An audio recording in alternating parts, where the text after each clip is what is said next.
यह कहानी एक ब्रह्मम राक्षस की है, जिसे आप लोग जानते ही होंगे।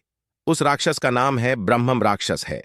इस पर कई कहानियां बनाई जाती हैं और राक्षस के अनेक नाम होते हैं, जैसे कि पिशाच, राक्षस, डायन, चुड़ैल आदि बहुत से नाम होते हैं।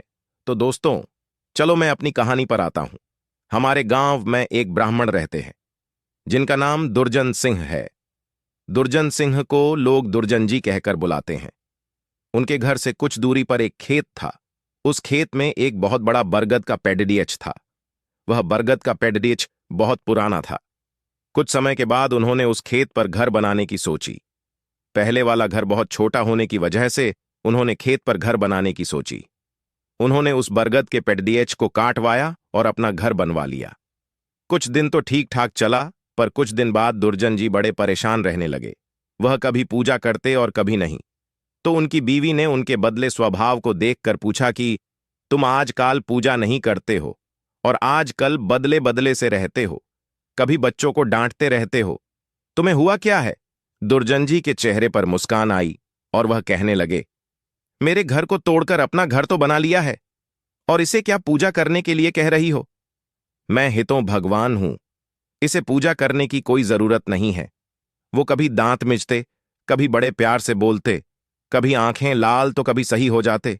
उनकी बीवी के शक हो गए कि जरूर किसी का साया है, और वो बातें ऐसे नहीं करते हैं जैसे कि उनके अंदर से दो लोग बोल रहे हों। तब उनकी बीवी ने उनको बिठाकर हनुमान चालीसा पढ़ने लगी। वो सोच रही थी अगर कोई होगा तो भाग जाएगा, पर दुर्जन जी पर उसका कोई असर नहीं पड़ा रहा था। वह एकटक लगाए देखे जा रहे थे। उनकी बीवी काफी मंत्र और गायत्री मंत्र पढ़ डीढ़े। तभी दुर्जन जी की आंखें लाल हुईं और कहने लगे कि मैं किसी से नहीं डरने वाला नहीं हूं, और तू क्या समझ रही है, मैं इसे ऐसे नहीं छोड़ने वाला हूं। तब तक उसका छोटा बच्चा वहां आ गया। दुर्जन जी ने उसे जोर से पकड़कर अपनी तरफ खींचा लिया और ऐसा लग रहा था कि उसके सिर को कच्चा ही चबा जाएंगे। उसकी मम्मी बोली कि बच्चे को छोड़ दो, इसने क्या तुम्हारा बिगाड़ा है? दुर्जन जी की पत्नी ने अपने बच्चे को अपनी तरफ खींच लिया। उसने फिर पूछा, तुम कौन हो और मेरे पति के अंदर क्यों आए हो? आप हमसे क्या चाहते हो? आप हो कौन? तब उसने कहा कि अगर अपना भला चाहती हो तो बरगद के पेड़ लगाओ, जितना भी हो सके। पेड़ लगाओ, फिर मैं बताऊंगा कि मैं कौन हूं, और फिर मैं चला जाऊंगा। तब दुर्जन जी की बीवी ने 101 पेड़ बरगद के लगाए।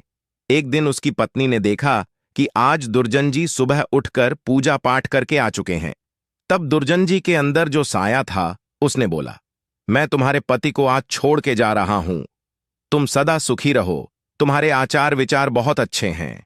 मैं ब्रह्मम राक्षस हूं, वैसे मैं किसी को नहीं छोड़ता और न ही किसी से डरता हूं। तुम्हारे पति ने मेरे बरगद को काट दिया था, जिस पर मैं हजारों सालों से रह रहा था। मुझे गुस्सा तो आया, पर मैं तुम्हारी अच्छाई के कारण मैंने इन्हें छोड़कर जा रहा हूं। तुम्हारे पति को छोड़कर तब दुर्जन जी अचानक सही हो गए। तब दुर्जन जी की बीवी की आंखों से आंसू निकल आए। तो दोस्तों, अगर बुरे के साथ अगर तुम अच्छा करोगे तो एक दिन वह भी अच्छा हो जाता है।